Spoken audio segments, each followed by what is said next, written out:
at my promotion celebration dinner. My fiancée said, "Don't get too comfortable. You'll probably get fired in 6 months like last time." In front of my new boss and team. I smiled. "You're right. Nothing's guaranteed." Then I excused myself, called an Uber, and left her there with a $340 bill. Her text started when the waiter brought the check. I 29 male work as an operations manager for a pretty decent-sized logistics firm. To get why this story blew up the way it did, you have to understand where I came from. 3 years ago, the startup I was working for folded overnight. I was laid off, dead broke, and spent about 6 months eating instant noodles and depleting my savings just to keep the lights on. It was a dark time, and my anxiety about job security is still something I manage daily. I grind 60-hour weeks because I never want to feel that helpless again.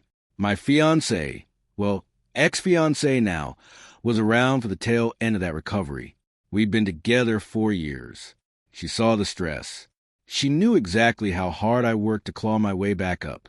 But somewhere along the line, she stopped seeing me as a partner and started seeing me as a wallet. She quit her marketing job 6 months ago to find herself, which mostly meant buying expensive skincare and critiquing my career choices while I paid all the bills.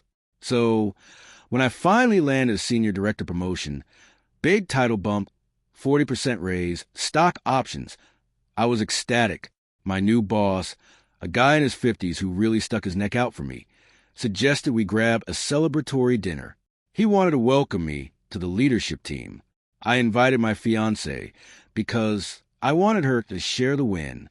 Big mistake. We met at a high-end steakhouse downtown. I got there early to secure the table.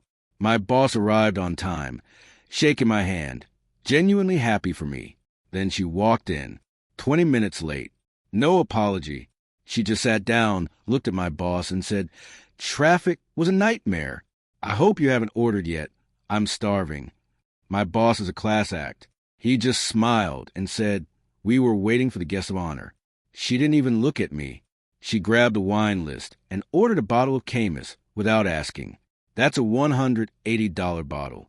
I caught my boss's eye, and he gave a slight nod, letting me know it was on the company tab. But I was already sweating. Throughout the appetizers, she was impossible. She sent back her calamari because it was too rubbery. It wasn't. She interrupted my boss while he was talking about Q3 goals to ask if the company paid for spousal retreats in Europe. I tried to steer the conversation to safe ground. Sports, weather, anything. Then came the toast. The steaks had just arrived. My boss raised his glass. "To the new director of operations, you've earned this, and we're lucky to have you steering the ship. Here's to a long and prosperous future with the company." I smiled, feeling a genuine swelling of pride. "Thank you. I won't let you down." My fiancée let out a short, sharp laugh. It was loud enough that the table next to us turned around. She swirled her wine, looking bored. "Well, let's hope so," she said, her voice dripping with a fake sweetness that made my skin crawl. She looked directly at my boss. "But don't get too comfortable. He gets stressed so easily. He'll probably get fired in 6 months like last time. He's not exactly built for high pressure." The table went dead silent. It wasn't just an insult.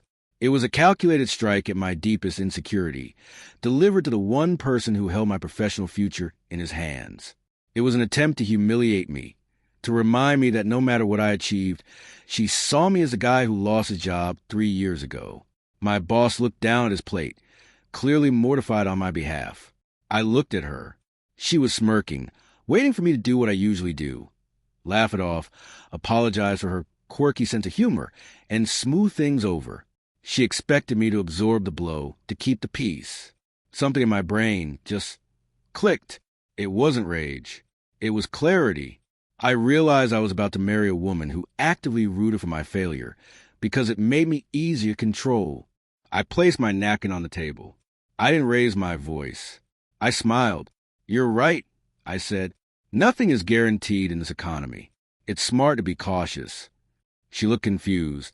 She was expecting a fight or a submissive mumble. I stood up. "Excuse me for a moment." I walked in front of the restaurant and pulled our waiter aside. "I need to leave for an emergency," I told him quietly. split the check, put the bottle of wine and the lady's meal on one tab, and the gentleman's and mine on another. I'm paying for myself and the gentleman now. Do not bring the other check to the table until I am gone. I paid my share and the boss's share, including a massive tip to apologize for the awkwardness. Then I opened the Uber app. There was a car 2 minutes away. I walked back to the table, but didn't sit down. Everything okay? The boss asked. Family emergency. I lied smoothly. I'm so sorry. I have to head out immediately. Please finish your meal. It's been taken care of. She rolled her eyes. Oh my God, what is it now? Are you leaving me here? I looked at her one last time. You're a strong, independent woman with a passion to find. You'll figure it out. I turned and walked out the door just as the Uber pulled up. As I settled into the back seat, I pulled out my phone and froze my credit card linked to her authorized user account. The text started coming about 10 minutes later. Where are you going? This isn't funny. Come back. The waiter just brought the check. Why is there a bill for $340? You said you handled it. My card isn't working. Unfreeze it. Now. I swiped the notifications away. I wasn't going back to the apartment. I knew her pattern. If I went home, she would scream, cry, break things, and then try to seduce me and make me forgive her. I needed distance. I checked into a hotel near my office. By the time I got to the room, I had 14 missed calls and 22 texts. The tone shifted from demanding to vicious. You humiliated me. The manager is threatening to call the cops. I don't have cash. I had to call my dad to pay over the phone. He is furious. You are a dead man. Don't bother coming home. I'm changing the locks. I almost laughed. We live in a luxury apartment complex with electronic key fobs managed by the building. The lease is in my name. She isn't even listed as an occupant because of her bad credit. She couldn't change the locks if she wanted to. I didn't reply. Instead, I sent an email to the leasing office marked urgent. I explained there was a domestic dispute and asked them to remove her access to the unit immediately, citing that she was an unauthorized occupant. It was petty, but I needed to establish that she had no legal right to the property before things got messy. The next morning, I walked into the office early to do damage control. I knocked on my boss's door. Hey, I wanted to apologize for last night. That was unprofessional. My boss looked up from his coffee. He didn't look mad. He looked sympathetic. You handled it better than I would have. Is everything all right? It will be, I said. I'm ending the engagement. He nodded. Good. You don't need that kind of anchor dragging you down. And for the record, I hired you because you're resilient. Her opinion doesn't change my assessment of your talent. That validation felt better than the promotion itself. But the war wasn't over. Around 11 a.m., the reception desk called. She was in the lobby, demanding to see me. Tell security to escort her out. I said, do not let her up. If she causes a scene, call the police. 10 minutes later, my phone buzzed with an email. It wasn't a text. She was blocked on everything else. The subject line, regarding your employment. It was a screenshot of a drafted email addressed to my company's HR department and my boss. The text read, to whom it may concern, I am writing to inform you that your new director has been stealing company assets and is currently struggling with a severe substance abuse problem. She hadn't sent it yet. The body of her email to me just said, wire me $5,000 for moving expenses and pain and suffering, or I hit send. You have 30 minutes. She was blackmailing me. She was actually trying to nuke my career because I made her pay for her own expensive dinner. I walked back into my boss's office. I need you to witness this, I said, showing him the threat.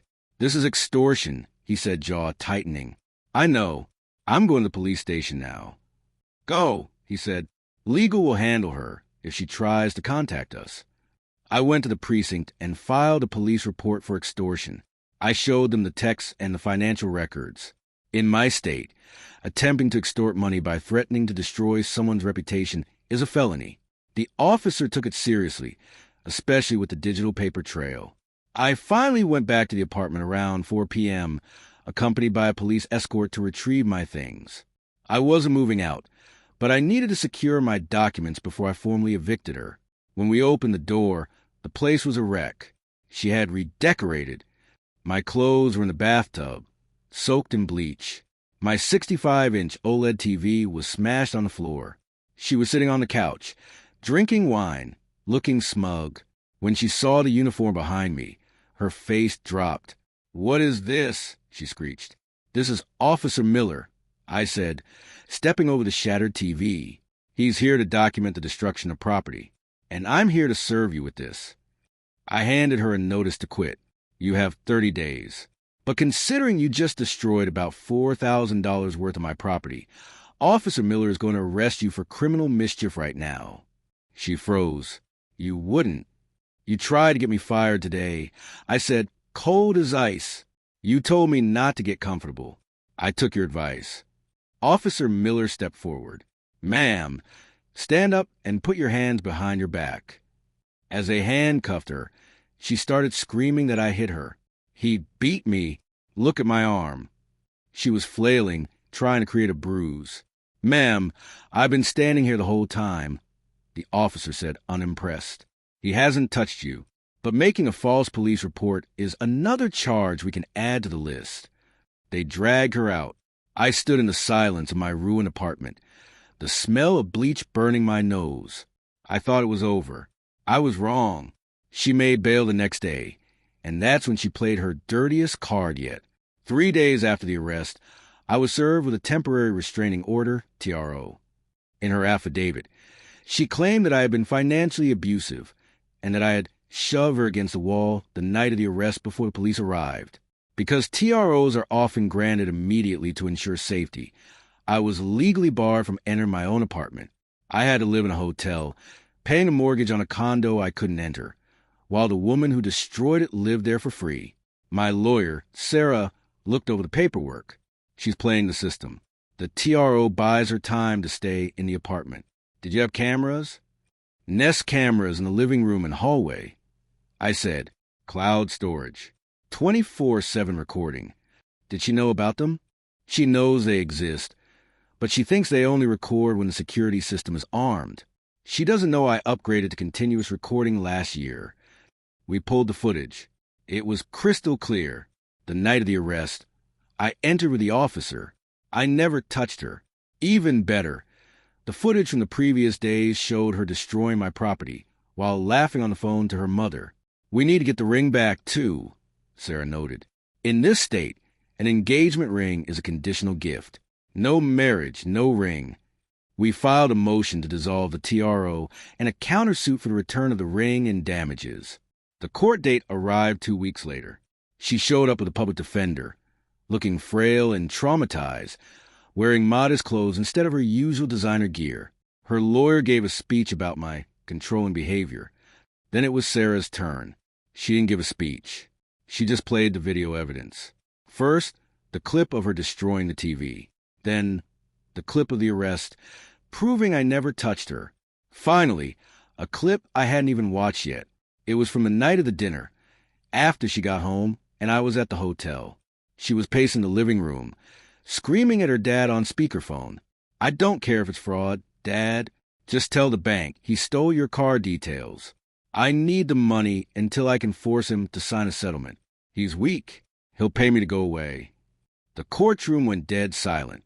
The judge, a stern woman, paused the video and looked over her glasses at my ex-ma'am. She said, "Did you just admit to conspiracy to commit fraud and extortion on tape?" My ex turned pale. Her lawyer put his head in his hands. I was emotional," she stammered. The judge dissolved the TRO immediately. "Mister, my name is granted immediate possession. Ma'am, you have 24 hours to vacate under police supervision." Then came the financial hammer. Regarding the ring, the judge asked, "Where is it?" "I lost it." My ex lied. "I ran away because I was scared." Sarah stood up. "Your Honor, we have a pawn shop receipt dated 3 days ago. The shop owner flagged the item because of the police report my client filed." The judge's face went hard. Judgment for the plaintiff for the full value of the ring, $12,000, plus the value of the destroyed property, totaling $16,500. My ex looked at me, desperate now. "Babe, please," she whispered. "Don't do this. I'm drowning." I didn't smile. I just looked through her. I returned to my apartment the next day. She had taken everything that wasn't bolted down, towels, silverware, light bulbs, but she was gone. The space felt empty but peaceful. She tried to reach out a week later with a long email blaming her stress and saying she forgave me and wanted to get back together if I dropped the debt. I forwarded it to my lawyer because she had no job. Collecting the money was tough, but the judgment ruined her credit. She couldn't get an apartment or a car loan. She hadn't moved back in with her parents. The same people she had tried to impress with her high-status fiancé. Word got around. Mutual friends who initially said I was being too harsh changed their tune when I showed them the blackmail text and the photos of my bleach-ruined clothes. About 3 months later, I was at a networking event. My boss was there, introducing me to partners. I went to the bar to get a water and felt a tap on my shoulder. It was her.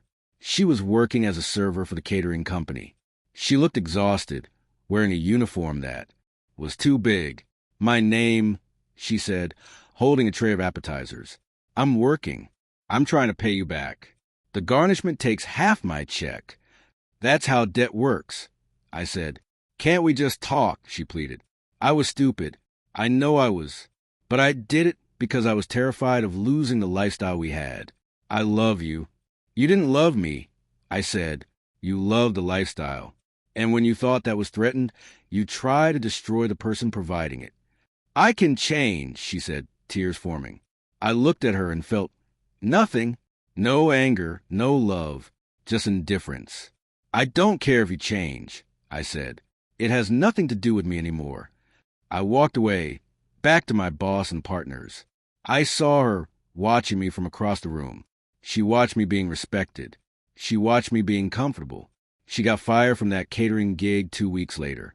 Apparently, she was caught trying to steal wine bottles from the inventory. Old habits die hard. I'm still in the apartment.